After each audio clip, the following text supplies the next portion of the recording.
Бірде түйе, өгіз және қой үшеуі келе жатып, жолдан бір құшақ шөп тауып алыпты. Сәлем достар, Рухани Storytelling каналына қош келдіңіздер. Видеоны соңына дейін тамашалап, қолдауларыңызды сұраймын. Енді оны қалай бөлу керек деп үшеуі ойланыпты. Қой айтыпты, бұл шөпті үшеуміз бөліп жегенмен тоймаймыз. Одан да жасымызға қаралық. Қайсымыздың жасымыз үлкен болса, сол жесін. Жас үлкенді құрметтелік депті. Мұны естіген өгіз, несі бар? Қойдың мына дана кеңесі құлақ салуға тұрарлық. Өмірбаянымызды айталық. Қайсымыздың жасымыз үлкен болса, сонымыз жейік деп келісе кетті.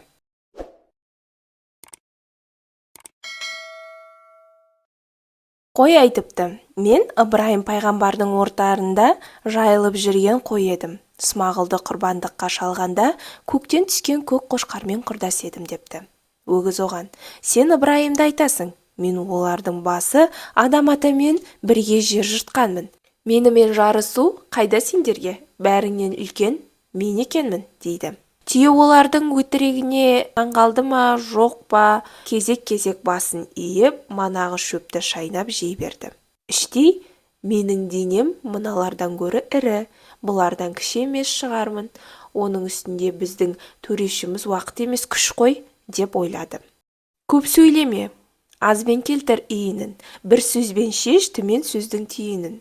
Кейде қой мен өгіз сияқты шариғат айтып, дінді езіп, сөзді рәсуа қылғанша, түйе сияқты іспен көрсететін кездер болады. Ал әрекетке сын жүрмейді. Көп сөз қарын тойдырмайды, әрекетшінің ғана аты озады. Румидің осы хикаясын әйгілі ақын Қадыр Мырза Әлі би деп аударған. Өгіз бен қой қастарына түйенап, келе жатқан тау етегін қиялап, ойда жоқта алды достар шөп тауып, бір арқан шөп жол бойында жат тауып. Бөліп жармай, өкпелетпей, кейіппей, арыздықты үлкеніміз жиікте. Ел қашаннан аға сыйлап келді ғой, біз де үлкенді құрметтейік деді қой. Өгіз айтты, осы қойдың есі бар, кіші жемей үлкен жесе несі бар. Ал қанекей, шындықты айтып көрелік, кімнің жасы үлкен соған берелік. Халилулла пайғамбардың отарын молайтқанда мына менің қатарым, солар менен, деді қой, мен қырастым. Ибрахим сойған қоймен құрдаспын. Өгіз айтты, ең үлкені мен жұрттан, адам ата меніменен жер жыртқан. Осыншалық өтірікке шамданып, шөпті түйе алды жерден паңданып. Сосын тұрып, айтқандай ақ өздерің, деді оларға, рас шығар сөздерің.